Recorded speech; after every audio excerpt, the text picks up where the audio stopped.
Assalamualaikum. Mari kita simak tausiah dari Ustadz Rifki Jakfar Thalib tentang sombong dapat menjauhkan diri dari surga. Bismillahirrahmanirrahim. Alhamdulillahi rabbil alamin. Assalatu wassalamu ala ashrafil anbiya'i wal mursalin, nabiyyina Muhammadin wa ala alihi wa sahbihi ajma'in. A'udzu billahi minasy syaithanir rajim. Ya ayyuhalladzina amanu taqullaha haqqa tuqatih wa la tamutunna illa wa antum muslimun. Allahumma anta rabbi la ilaha illa anta khalaqtani wa ana 'abduka wa ana ala ahdika wa wa'dika mastata'tu. A'udzu bika min syarri ma sana'tu abu'u laka bi ni'matika 'alayya wa senantiasa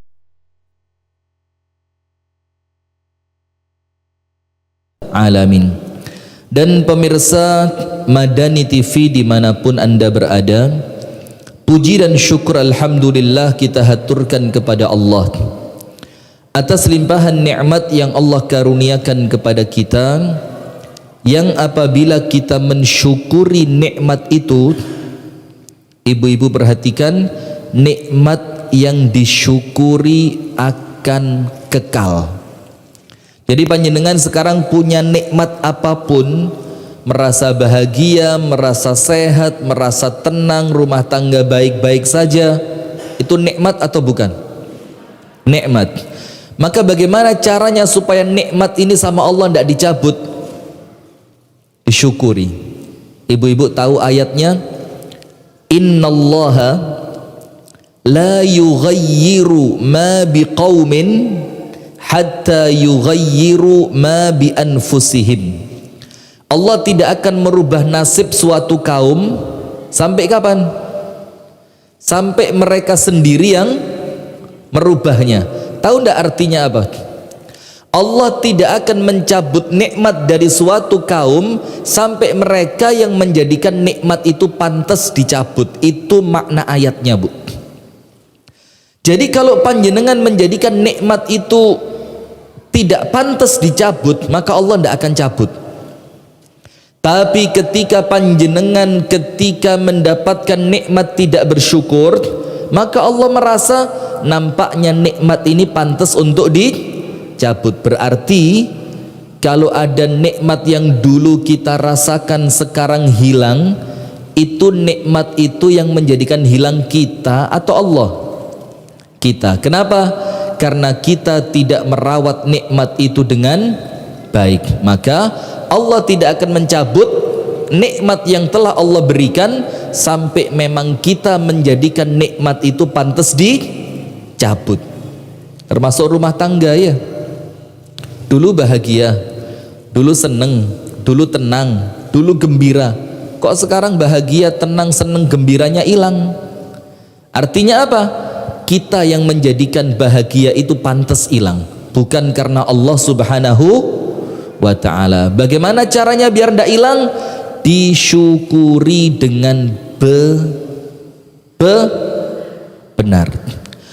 Kemudian berikutnya, salawat beriring salam semoga tercurah dan terlimpahkan kepada uswah kita, suri tauladan kita dan kekasih kita bersama, Nabi besar, Nabi agung, An-Nabi Muhammad sallallahu alaihi wasallam, beserta seluruh keluarganya, beserta seluruh istrinya, beserta seluruh sahabatnya, dan seluruh di antara umat dan pengikutnya yang setia menjalankan tuntunan dan ajarannya ila yaumil qiyamah. Ibu-ibu sekalian, sombong tak terasa. Saya mau tanya, orang sombong itu terasa apa enggak sih? Orang kalau dirinya sombong itu ngerasa sombong enggak? Enggak.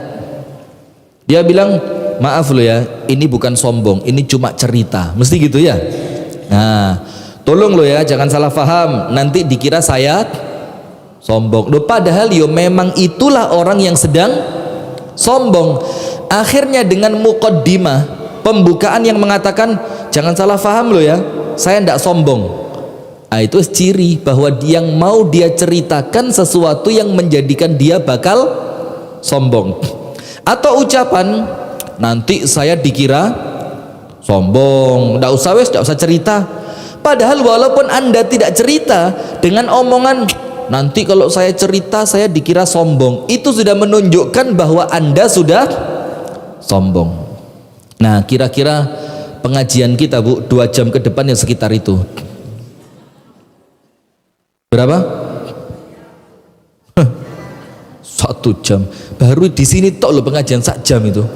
Di mana-mana itu sekarang sudah 1,5 jam. Dan pengajian Ba'dal Asr itu di Malang, di Kediri, dan dimanapun itu mulainya 3:30. Al-Amin Masya Allah, As-Sakinah ini Masya Allah nyenengke Ustad. Cek gak kakean golek materi ya, maka waktunya dipersingkat. Baik, kita singkat saja ibu-ibu sekalian.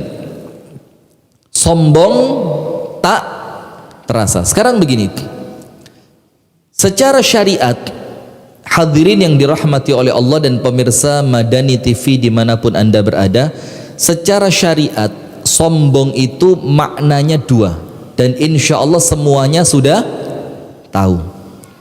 Ketika salah seorang sahabat Nabi itu punya sendal yang bagus, sendalnya bagus, bajunya bagus, kalau ibu-ibu jilbabnya bagus, gamisnya bagus, bros yang sak lepek juga bagus. Enggak, atau ini repot ibu-ibu ini, brosnya yang kecil saja cukup, itu dibikin besar. Tapi topi di sini yang seharusnya besar dibikin kecil. Tahu ada topi kecil di sini. Sok-sokan ratu Inggris itu loh. Miring ini. Nah, sudah ketika mereka menggunakan pakaian yang bagus, saat itu Nabi Muhammad sedang, silakan masuk panjenengan. Silakan masuk. Apa yang terjadi Bu? Kebetulan ya, bukan kebetulan ya, memang semua itu kan tentu dengan kehendak siapa? Allah. Itu pas Nabi Muhammad mengatakan la yadkhulul jannata, tidak akan bisa masuk ke dalam syurga. Siapa itu? Man kana fi qalbihi mithqalu dzarratin min kibr, orang yang menyimpan di dalam hatinya setitik debu dari kesombongan. Bayangin, sebesar apa? Debu. Ini rasa-rasanya Bu, kalau kita selamat luar biasa. Rasul mengatakan sekecil debu saja kalau Anda simpan di dalam hati, itu tidak akan bisa masuk surga. Kenapa? Saya mau tanya, iblis keluar dari surga karena apa?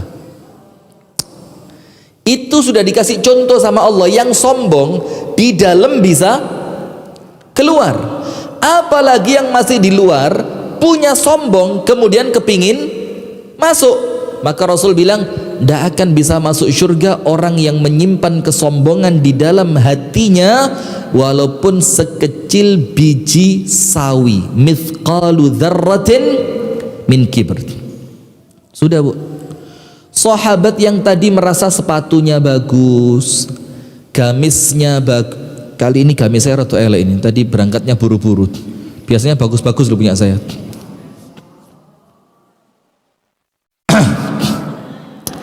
Nuduh orang lain sombong itu ya kesombongan.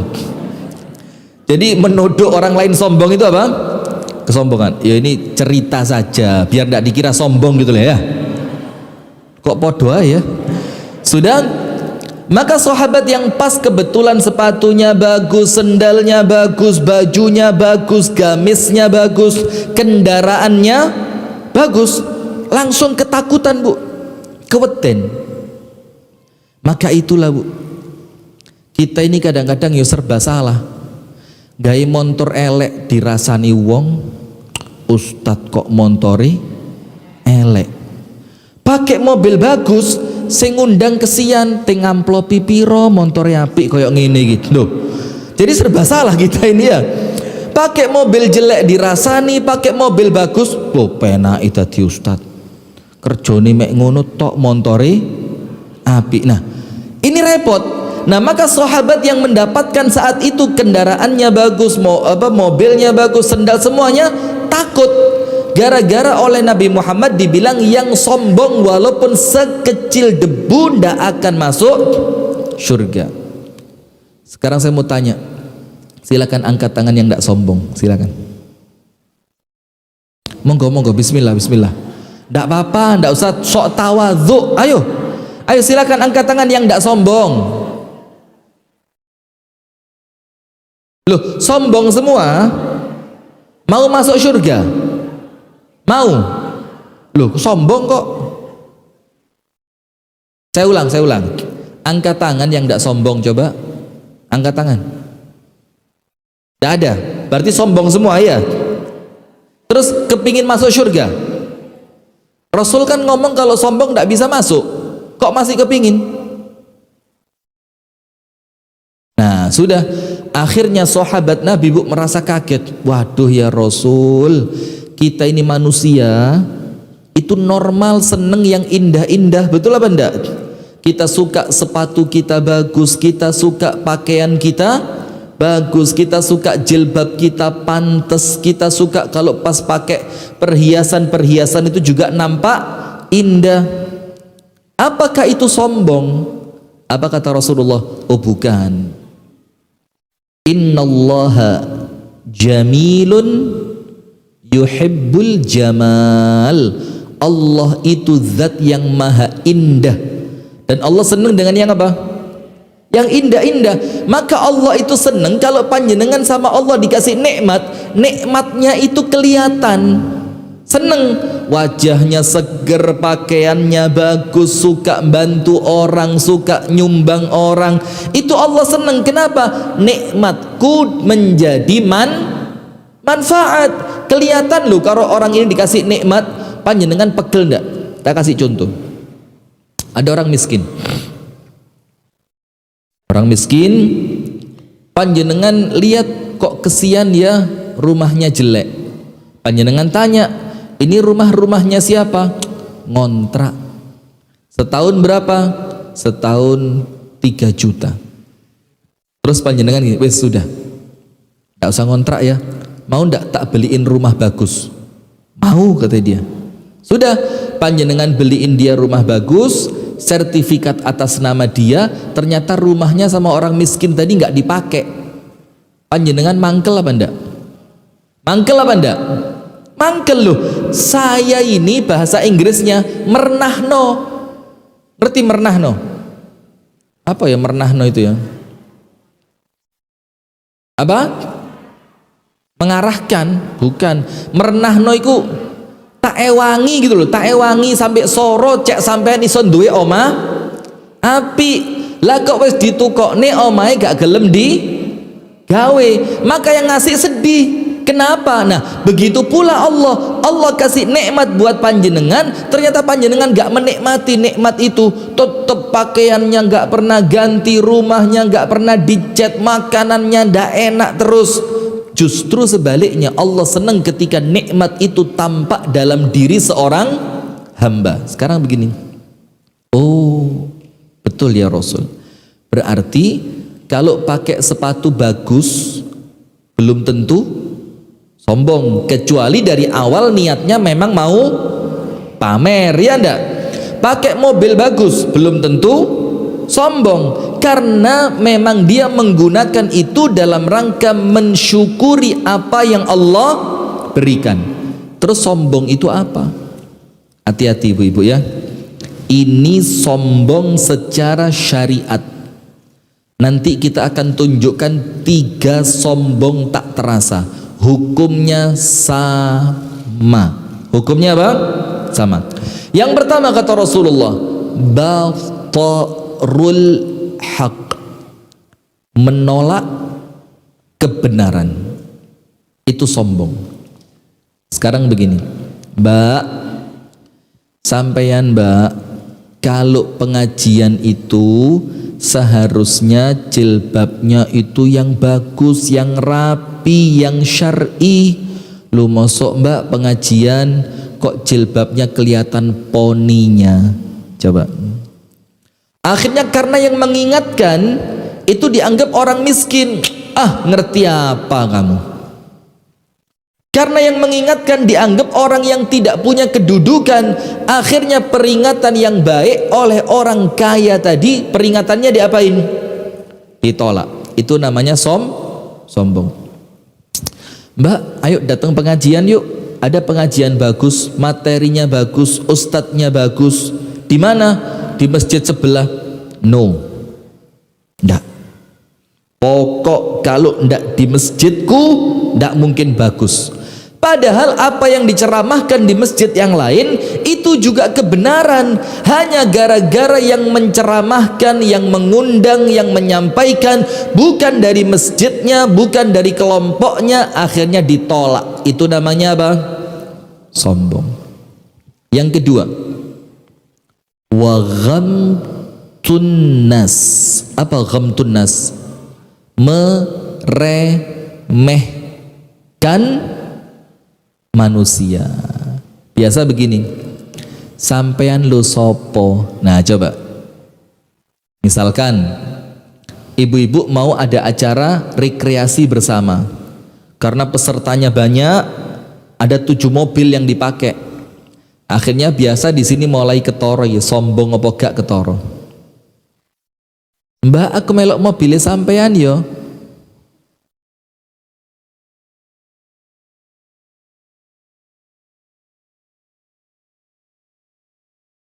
Kelamaan. Ini prakteknya begitu. Itu kalau ngelihat Bu, itu mulai ujung jilbab sampai dasar sumur.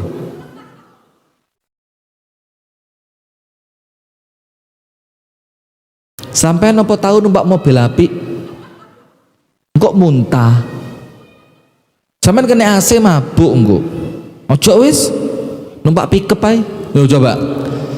Ini sama meremehkan manusia. Atau begini, pengajian seperti ini banyak, bukan cuma di Pare, di mana-mana podo ae. Lungguh itu dip-dipan nggon. Lek lungguhe gak sak grup, empane gak atus gitu. Nah ini meremehkan siapa? Ini namanya apa? Sombong. Atau mertamu ke rumahnya orang, ketika disuguhi gelasnya diginiin dulu, roto amis. Ayo, ini namanya apa? Meremehkan manusia.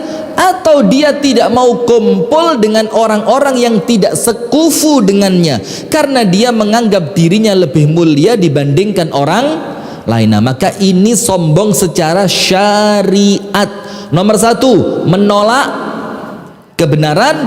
Nomor 2, meremehkan manusia. Apa hukumannya? Tidak akan masuk surga. Maka salah satu doa kita apa Bu? Di antara zikir pagi dan petang, kita minta perlindungan kepada Allah dari sombong. Allahumma inni a'udzubika minal kibri. Ya Allah, aku berlindung kepadamu dari kesombongan. Nah sekarang, apa sih sombong yang tak terasa itu? Minimal ada 3. Ayo gak usah toleh-toleh, tulis saya. Minimal ada berapa?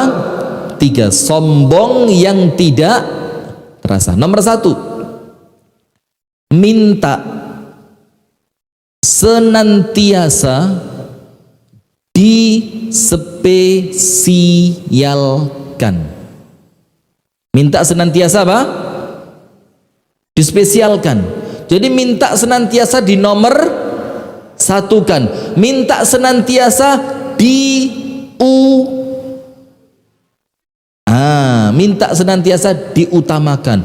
Kalau dia datang harus dikasih kursi yang paling depan. Kalau dia datang harus disambut mulai depan pintu. Kalau dia datang MC harus diem dulu baru selamat datang kepada Bapak pemilik Masjid Al-Amin yang kita cintai, padahal telat. Nah, minta senantiasa dispesialkan, diutamakan, dinomor satukan, walaupun dia tidak meremehkan orang lain, tapi perasaan minta spesial ini contoh. Ibu-ibu tahu enggak kenapa sih iblis itu kok enggak mau sujud sama Nabi Adam? Ayo, kenapa? Merasa nomor satu. Nomor dua apa lagi? Merasa bahan dasar penciptaannya lebih baik dibanding bahan dasar penciptaan Nabi. Iblis diciptakan dari apa? Nabi Adam diciptakan dari apa? Sampai iblis mengatakan ana khairun minhu, saya lebih spesial dibanding dia, saya lebih utama dibanding dia, saya lebih keren dibanding dia. Kenapa? Khalaqtani min nar wa khalaqtahu min tin. Engkau ciptakan aku ya Allah dari api, sementara engkau menciptakannya dari tanah. Nah, karena merasa spesial itu, akhirnya iblis nolak sujud kepada siapa? Nabi Adam. Sombong atau bukan? Tak kasih cerita. Banyak orang tidak merasa loh Bu, sombong itu Bu. Ketika dia turun dari mobil, masuk ke suatu majelis taklim, ternyata gak ono sing nyambut. Itu langsung, mulai gak ono sing ketok, begitu. Dan itu beberapa kali kejadian. Turun dari mobil, masuk ke majelis taklim, ternyata tidak ada orang noleh sama dia sedikit pun. Orang tidak dibikin heboh dengan kedatangannya. Akhirnya dia merasa apa? Kecil hati. Loh, kok ternyata saya nggak disambut? Loh, kok ternyata saya nggak direken? Saya pernah pengajian di Muhammadiyah Sidoarjo. Iya, Sidoarjo. Ahad pagi saya datang, nyetir sendiri waktu itu. Saya berangkat jam 3 malam dari Kasembon. Berangkat, apa yang terjadi hadirin? Sampai tempat, karena subuh ya cepet, sampai tempat pas adzan subuh. Sudah saya sholat subuh di masjid yang nanti saya ngisi. Tidak ada yang kenal sama saya. Saya pura-pura batuk.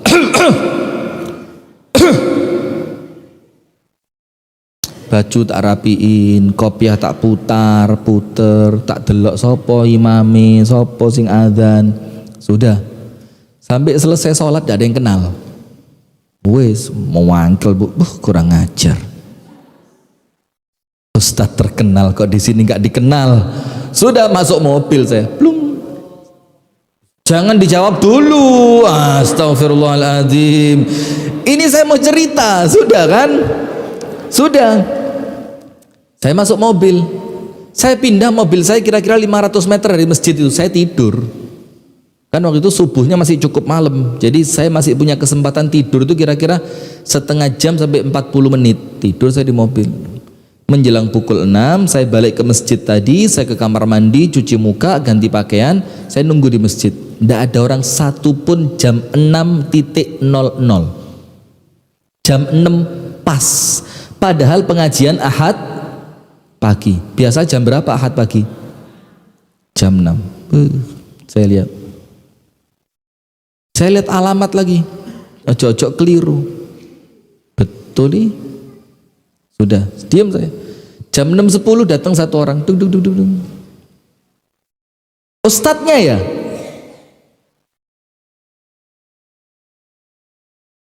Saya mau jawab enggak, ini ya gaya ustadz kan, jenggot, gamis, kan? Masa saya gak ngaku ustadz, nanti dikira malah sombong ya. Saya bilang, siapa lagi kalau bukan saya? Wes. Enggak. Saya bilang, iya Pak. Terus saya tanya, Bapak takmirnya? Iya, saya yang jaga masjid ini. Yang ngundang ustadz saya. Muangkel juruni hati. Loh, sampai sing ngundang kok mang subuh gak kenal bi aku. Sudah, saya tanya, kok belum mulai Pak? Di tempat kami di Pare Ahad pagi pukul 6 dan undangan panjenengan pukul 6 sampai pukul 8. Oh tidak Ustadz, di sini jam 7 baru mulai.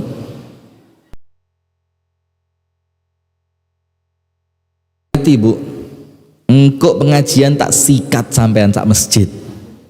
Sudah muncul kesombongan. Saya datang adzan subuh, tidak ada yang kenal. Saya masuk ke masjid jam 6 kurang 5, jam 6.00 belum ada orang. Jam 6 lewat 10 orang datang, tidak ada rasa bersalah sama sekali. Dibilang, oh di sini jam 7. Juru niati apa? Teloan sampean. Nanti pengajian tak oncei sak kulit-kulitin tek. Sudah Bu, waktu pengajian saya mulai ingat, astagfirullah Rifki koniku sopo. Saya mulai eling, astagfirullahaladzim, kok muncul perasaan ingin dispesialkan, kok muncul perasaan kalau kita datang harus disambut, kok muncul perasaan kalau kita duduk harus ada orang dampingi diajak ngobrol, kok muncul perasaan kalau telat orang lain kita marah, tapi kalau kita yang telat seakan-akan kita toleran. Ngerti ndak? Akhirnya mulai kutuk, wis ndak usah wis iki mang niat wis rusak, ditambahi sombong. Nah, ada satu kejadian di zaman Rasulullah Sallallahu Alaihi Wasallam. Apa hadirin sekalian kejadiannya, pemirsa Madani TV dimanapun anda berada? Ada seorang laki-laki dalam satu riwayat masuk ke Masjid Nabawi, tung, masuk dia. Ketika dia masuk ibu-ibu, Rasulullah lihat. Sudah, apa yang terjadi? Setelah laki-laki itu duduk, sama Rasulullah dipanggil, tapi ingat, karena ini hadis berbicara tentang aib, maka namanya sama Nabi Muhammad tidak disebut. Namanya apa? Tidak disebut. Tidak boleh kan? Nanti khawatir membongkar aib. Sudah, Rasul bilang begini, ai ya hadza, orang ini, kata Rasulullah. Dipanggil apa? Ya hadza, wahai orang ini. A anta law dakhaltal masjid sya'arta annaka khairun min haula. Saya mau tanya, kata Nabi Muhammad, apakah tadi waktu kamu masuk masjid itu di dalam hatimu ada perasaan kamu lebih baik dibanding yang sudah ada di masjid? Dan laki-laki itu jujur, dibilang, "Na'am ya Rasulullah." Iya. Apa Rasulullah bilang? Pantes tadi waktu kamu masuk, saya lihat di wajahmu itu ada pantulannya setan. Ada apa? Pantulannya setan. Gara-garanya apa? Ketika dia masuk, dia itu masuk wes koyok sing apa? Saya lebih bagus daripada kalian semua. Merasa lebih spesial dibanding orang lain. Mungkin karena dia ketua tak.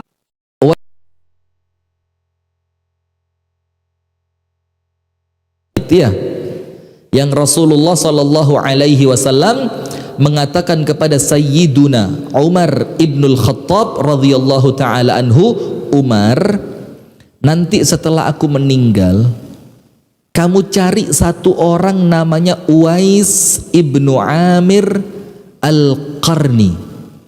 Dia dari Yaman. Di punggungnya dia ada tanda. Dia punya seorang ibu dan dia baik banget sama ibunya, top sama ibunya.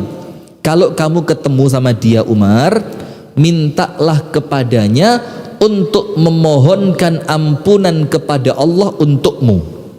Saya mau tanya Bu, Umar itu kan sahabat Nabi, ya kan? Bahkan dia termasuk mertuanya Nabi Muhammad, karena putrinya Umar menikah dengan siapa? Rasulullah. Siapa nama putrinya Umar yang menikah dengan Rasulullah? Bu, siapa namanya putrinya Sayyiduna Umar yang nikah sama Rasulullah?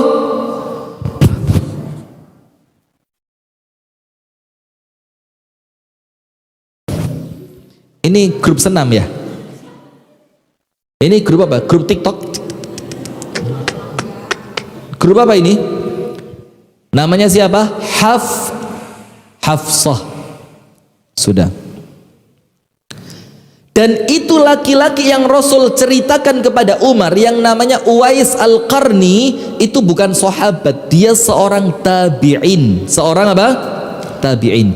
Dan dalam akidah kita ahlu sunnah wal jamaah, sahabat lebih mulia dibanding tabi'in. Tapi kali ini sahabat yang mulia sekelas Umar disuruh minta doa kepada seorang tabi'in bernama Uwais Al-Qarni. Sudah, ketika Umar jadi khalifah, setiap ada rombongan haji dari Yaman, negerinya Uwais Al-Qarni, Umar tanya, di rombongan kalian ada Uwais enggak? Enggak ada.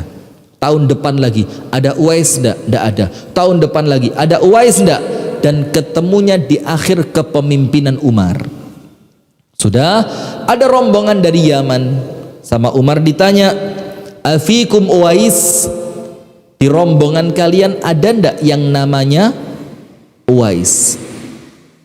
Min Murad, dari qabilah Murad. Min Qarn, dari qabilah Qarn. Ada ndak, kata Umar?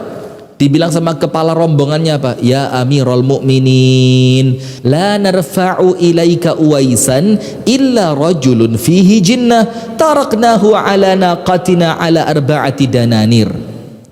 Umar, kami ada orang namanya Uwais, tapi ndak pantas kalau ketemu sama panjenengan, karena Uwais yang ikut kami itu Uwais yang menurut kami sedikit gila, dan kami tinggalkan dia tukang jaga unta. Jadi tukang apa? Jaga unta. Dibayari berapa? 4 dinar. Maka coba Umar cari yang lain lah, jangan Uwais. Kalau Uwais tidak pantas ketemu kamu. Kata Umar apa? Wes, saya tidak peduli. Sudah, Umar datang kepada Uwais, dilihat ciri-cirinya, ditanya, kamu punya ibu? Punya. Buka punggungmu, dibuka ada tandanya. Apa kata Umar? Kamu ini wasiatnya Nabi Muhammad. Kenapa? Saya disuruh kalau ketemu kamu, disuruh kamu memintakan ampun kepada Allah untukku. Uwais nangis. Apa kata Uwais? Ya Amirul Mukminin, saya siapa? Engkau siapa? Engkau sahabat Nabi, engkau mertuanya Nabi, dan sekarang engkau khalifah. Lah aku ini tukang parkir jogo unta. Masa saya doain kamu? Lihat Bu, orang kalau betul-betul mulia, dia merasa dirinya masih belum mulia. Tapi sebaliknya, kalau orang merasa spesial, merasa lebih dibandingkan orang lain, merasa pengen senantiasa diperhatikan, merasa senantiasa pengen diutamakan, itulah sombong yang terselubung. Paham? Nomor 1. Jadi Bu, kalau panjenengan masuk ke majelis taklim, terus panjenengan tole-tole, ono sing wasni gak? Terus ternyata gak enek sing wasni, langsung jajane di joko situ lebok nitas, blung. Terus lewat depan, masuk pintu sama panitia dikasih kue lagi, nggih matur suwun. Oh ini nyolong kalau ini bukan ya, ini bukan sombong ini. Nah, maka ketika panjenengan masuk, tidak ada orang lihat, panjenengan merasa, ya apa sih? Dan sudah ngepol begini, kok tidak ada yang lihat? Ini untuk pengajian As-Sakinah, saya ke salon sudah seminggu yang lalu loh. Hari pertama benak nih alis, hari kedua ngandel nih lambe, hari ketiga mancung nih irung, hari keempat gedek nih meripat, hari kelima ngenceng nih kuping, hari keenam bleaching, hari ketujuh rebonding. Datang ke alamin gak nek sing wasne. Nah hati-hati, itu sombong yang tidak terasa. Nomor 2. Apa Bu sombong yang tidak terasa itu? Hadirin yang dirahmati oleh Allah Subhanahu wa Ta'ala dan pemirsa Madani TV dimanapun Anda berada.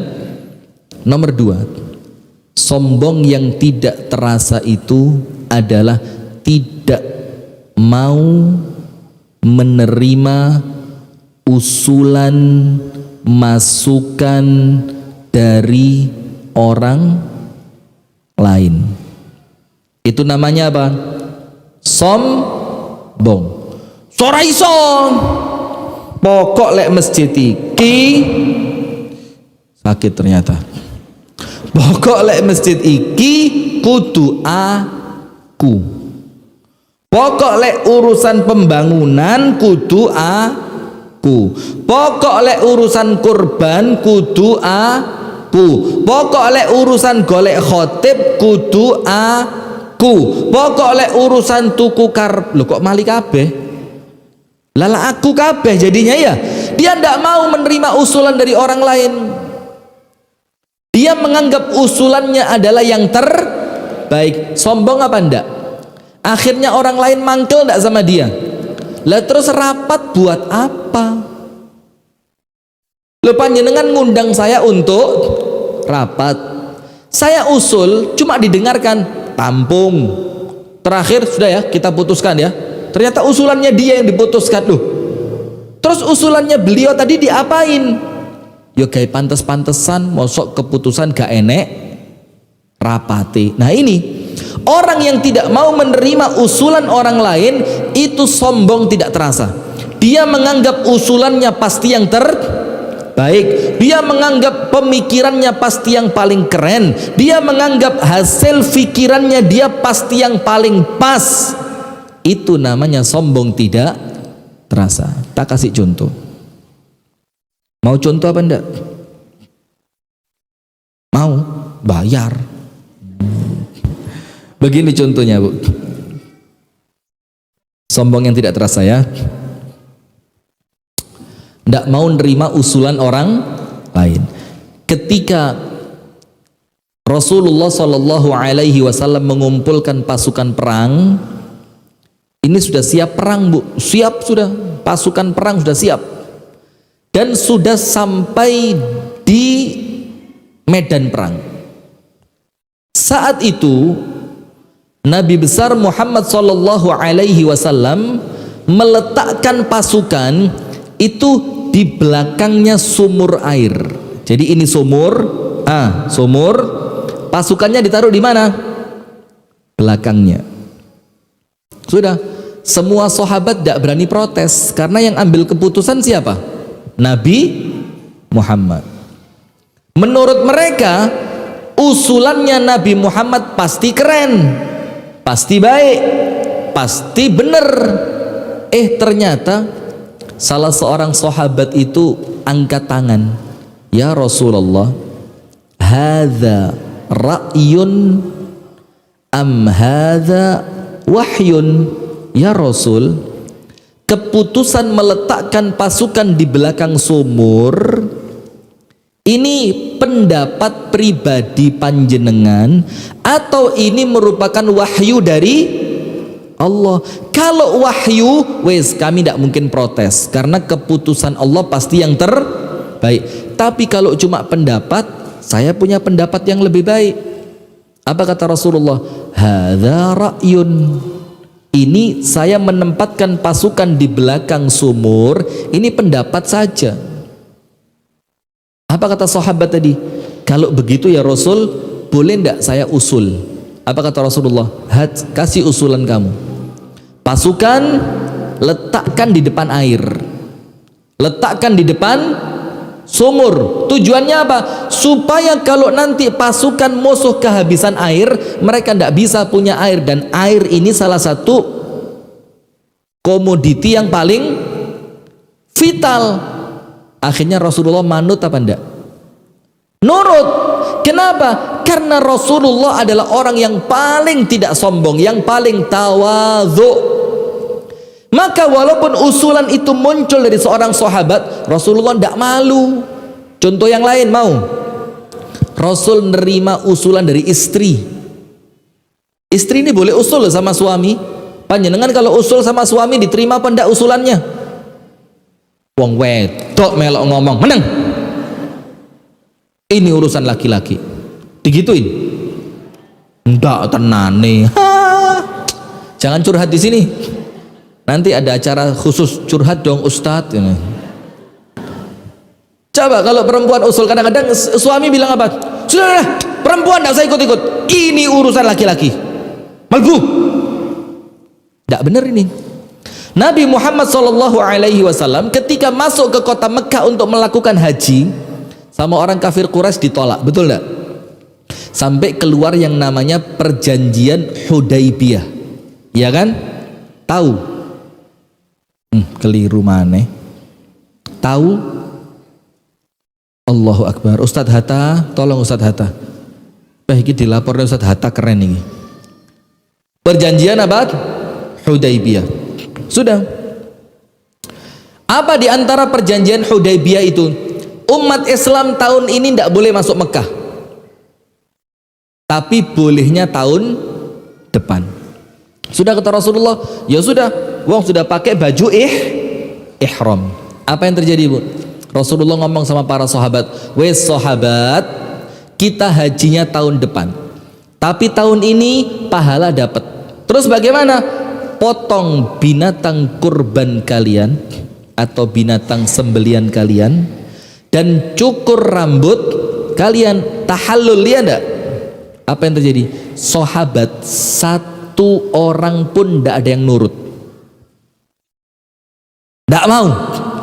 Apa kata sahabat Nabi? Ya Rasul, perang ae wis. Aduh, melaku aduh lah kok mulih. Perang aja, mati-mati sudah, mati syahid. Wong kata panjenengan kita kalau mati dijamin masuk, kenapa pulang? Rasul bilang enggak. Sembelih binatang kalian, cukur rambut kalian. Enggak nurut sahabat Nabi. Rasulullah merasa apa? Gimana ya sahabat kok enggak nurut? Akhirnya Rasulullah sedikit merasa enggak enak hati, masuk ke tenda. Tendanya siapa? La haula wala, ini memperlambat pengajiannya begini-begini loh. Wes gak usah tak takoni, wis langsung tak jawab aja ya. Masuk ke tendanya Ummu Salamah. Dan Ummu Salamah itu salah satu istri Nabi yang cerdas kayak panjenengan gini loh, Masya Allah. Oh yang tanya putrinya Umar yang nikah sama Nabi Muhammad, tahu. Masuk tendanya siapa, tahu. Oh ini Masya Allah, memang luar biasa. Iya, tak latih sombong dikit ya. Sudah masuk tendanya Ummu Salamah. Ummu Salamah perempuan cerdas, ngelihat wajah suami kok nampaknya kurang seneng ini, ditanya, mabaluka ya Rasulullah, suamiku ada apa sih? Kok nampak wajah kamu kurang ceria? Lihat Bu, jadi istri itu gak perlu suami ngomong juga kudu ngerti. Sebaliknya juga sama, si suami ngelihat wajahnya istri harus ngerti ini wajah kepingin apa gitu loh. Masuk kumpul 5 tahun, 6 tahun, 10 tahun, masa ndak ngerti aja kan? Rasulullah bilang apa? Begini Ummu Salamah, itu loh kaummu itu loh ndak nurut sama saya. Kenapa? Saya suruh sembelih kurbannya mereka ndak mau, saya suruh cukur rambutnya mereka ndak mau. Apa kata Ummu Salamah? Mau ndak dengerin omonganku? Kata Rasulullah, ya mau. Nerima usulan dari orang lain, padahal dia perempuan dan istrinya. Apa usulanmu? Gini ya Rasul, mereka itu ngelihat perbuatanmu, bukan mendengarkan omonganmu. Terus bagaimana? Keluarlah engkau, sembelihlah kambingmu, maka mereka akan sembelih kambing mereka. Keluarlah engkau, cukurlah rambutmu, mereka akan mencukur rambutnya. Betul Bu, nurut sama istri, selamat ternyata. Itu maka para suami dengerin ya, kalau pengen selamat nurut sama siapa? Istrinya siapa? Sudah Rasulullah keluar sallallahu alaihi wasallam, kurbannya disembelih. Para sahabat Nabi Bu, rebutan pisau untuk nyembelih kurbannya. Rambutnya dicukur sampai dikatakan itu rebutan pisau cukur seperti orang mau perang. Saking mereka kepingin cepet-cepet nyamai siapa? Rasulullah. Ini amalannya Nabi Muhammad yang ditiru oleh para sahabat. Hasil usulannya siapa? Nah, maka orang kalau tidak mau nerima usulan orang lain itu sombong tapi gak kroso. Dia sombong. Sekarang lihat ayatnya Bu, surat Ali Imran ayat 159. Tulis. Surat Ali Imran ayat 159. Pemirsa Madani TV dimanapun Anda berada, apa ayatnya? Fabima rahmatin minallahi linta lahum, maka karena rahmatnya Allah, kamu wahai Muhammad sallallahu alaihi wasallam bisa lembut kepada mereka. Jadi lembut itu karunia dari siapa, Bu? Allah. Walau kunta faddan ghalidhal qalbi lanfaddu min hawlik. Kalau Anda keras dan kasar, maka mereka akan pergi, tidak mau menyertai kamu. Terus Allah bilang apa? Fa'fu anhum, maafkan mereka. Wastaghfir lahum, mintakan ampun untuk mereka. Wasyawirhum fil amr, ajaklah mereka apa? Musyawarah. Nah, karena ngajak orang musyawarah, nerima pendapat mereka, itu menghilangkan kesombongan. Sekarang yang terakhir, apa sombong tak terasa, Bu? Ini wakeh. Nah, ini juga podo. Apa sombong tak terasa itu? Sombong terselubung, enggan. Tulis, enggan memaafkan kesalahan orang lain. Ya, mosok perlu didikte. Enggan memaafkan kesalahan orang, itu sombong tapi tidak terasa. Ustadz tidak tahu dia ngerebut suami saya. Tidak sakar, gak usah banter. Ustadz tidak tahu, Ustadz enak ceramah, yang sabar, maafkan, nanti Allah akan ganti dengan pahala besar. Enak Ustadz ngomong gitu, Ustadz tidak tahu. Dia itu Ustadz menghina saya di depan mertua saya. Ustadz tidak tahu, dulu waktu masih saya miskin Ustadz, saya ke rumahnya diteriakin, hei wong melarat, lapo nang omahku. Sakit Ustadz, di sini dalam banget Ustadz. Saking jerone sampai memaafkan terasa berat. Ingat, Bu, orang yang tidak mau memaafkan kesalahan orang lain, ternyata dia orang yang sombong. Angkat tangan, mana orangnya? Ayo, tonggo teparo iku lho, sebelah rumah, dimaafin ndak? Ayo coba. Itu loh yang dulu pernah kredit jilbab, bayar 7 ngakunya 10. Coba sudah dimaafin atau belum? Belum. Kenapa ndak mau memaafkan? Kok nyimut? Ngerti kok nyimut? Kok pena eram? Nah, ngomong kok pena eram itu karena sombong atau tidak?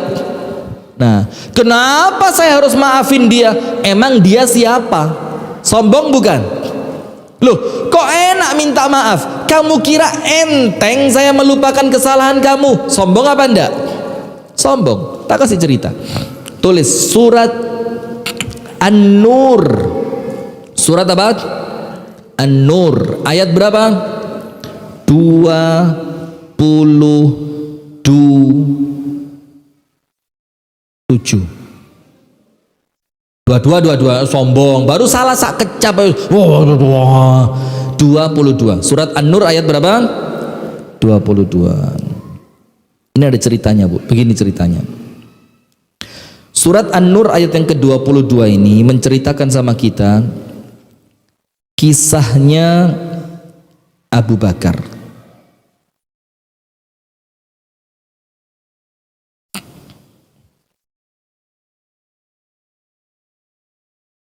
Itu begini, Abu Bakar kan punya putri yang namanya Ibunda Aisyah, iya enggak? Yang akhirnya nikah dengan siapa? Nabi Muhammad sallallahu alaihi wasallam. Kemudian muncul satu kejadian yang namanya apa? Muncul satu kejadian yang namanya hadithul ifki, kejadian fitnah terhadap Ibunda Aisyah. Ibunda Aisyah dibilang apa? Selingkuh. Na'udzubillah min dzalik, padahal beliau wanita suci. Sudah sedih Rasulullah, tidak dapat jawaban dari Allah selama 40 hari. Abu Bakar tidak berani keluar rumah. Kenapa? Mosok putrinya Abu Bakar nikah dengan Rasulullah, lah kok melakukan perbuatan hina semacam itu. Abu Bakar tidak berani keluar ke masjid, balik, tidak kemana-mana Abu Bakar. Sudah selama 40 hari tidak ada jawaban dari Allah. Baru setelah 40 hari sama Allah dijawab. Yang jawabannya itu menunjukkan bahwa Ibunda Aisyah suci dan dia korban fitnah. Ibu-ibu tahu, ternyata yang melakukan fitnah itu bukan orang lain. Misanan, sepupunya Abu Bakar. Sepupunya siapa? Abu Bakar. Orangnya miskin, makan, minum, pakaian, kebutuhan sehari-hari yang mencukupi Abu Bakar. Namanya Mistah. Namanya siapa? Mistah. Melarat, kerabat dekat, makan, minum, pakaian, kebutuhan sehari-hari dicukupi sama Abu Bakar. Sekarang putrinya Abu Bakar diapain? Difitnah. Kalau panjenengan jadi Abu Bakar, Mistah enaknya diapain? Digigit? Gigit. Diapain? Dibakar mungkin ya. Abu Bakar marah, mangkel Abu Bakar. Ya, normal apa enggak? Normal. Tapi kan Abu Bakar oleh Allah dibimbing ya. Akhirnya apa? Abu Bakar bersumpah. Apa sumpahnya? Mistah keterlaluan. Mulai hari ini saya tidak akan memberi apapun kepada Mistah. Keluwen jarne, ngelak jarne, butuh duit babahno, pokoknya gak tak reken. Biarin keterlaluan Mistah. Sudah. Abu Bakar kecewa. Kamu ini saudara dekat, makananmu aku beri, minumanmu aku beri, pakaianmu aku beri, kebutuhanmu aku beri. Lah kok sekarang anakku kamu dalang apanya? Fitnahnya. Setelah itu berjalan beberapa waktu, Allah mengingatkan Abu Bakar supaya tidak sombong. Sekarang gini dulu, pelan-pelan. Kenapa sih tidak mau memaafkan orang lain itu termasuk sombong? Kenapa? Ayo. Kenapa Bu? Tidak mau maafin orang lain itu kok dibilang sombong, kenapa? Nomor satu, jazakillah khair, barakallahu fiik, terima kasih, betul. Karena Allah saja maha pemaaf. Yang kedua, ayo, mosok 2000 orang tidak ada yang bisa jawab ini. Nomor dua Bu, karena Anda nggak tahu diri.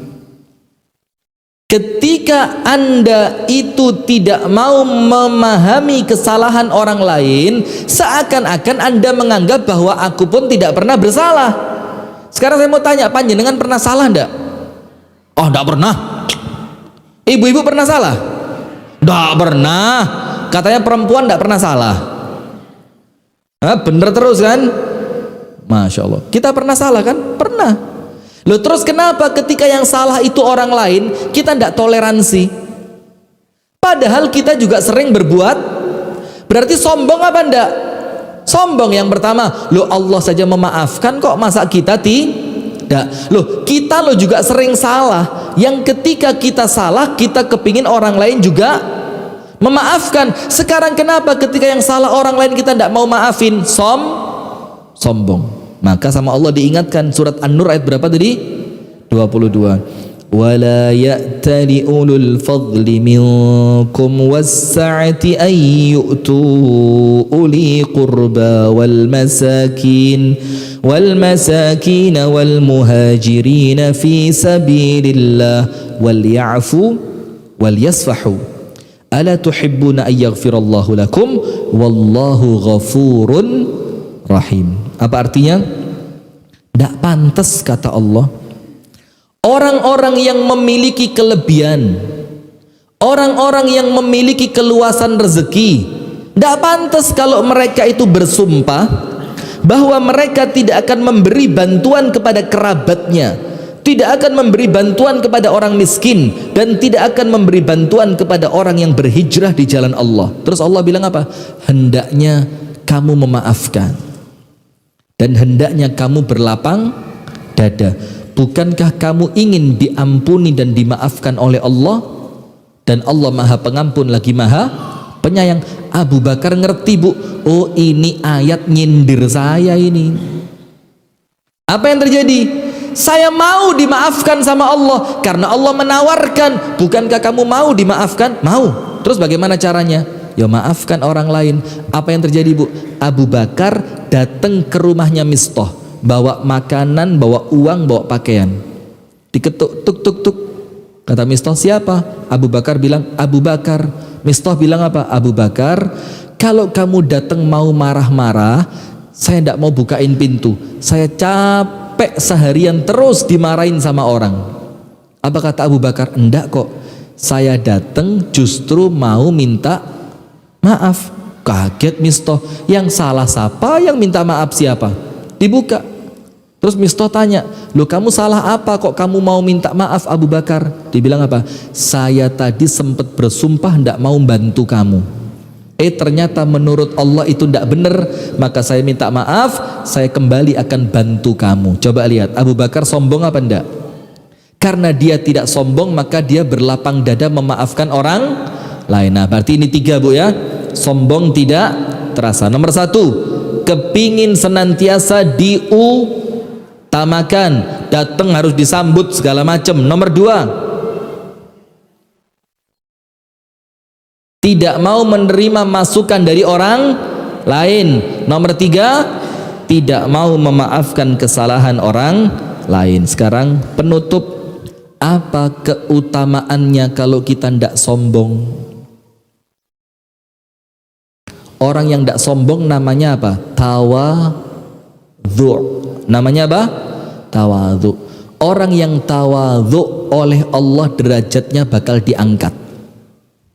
Orang yang tawadhu, rendah hati, dia tidak mau pamer, tidak mau unjuk gigi, dia tidak mau senantiasa diutamakan, itu justru sama Allah bakal dimuliakan.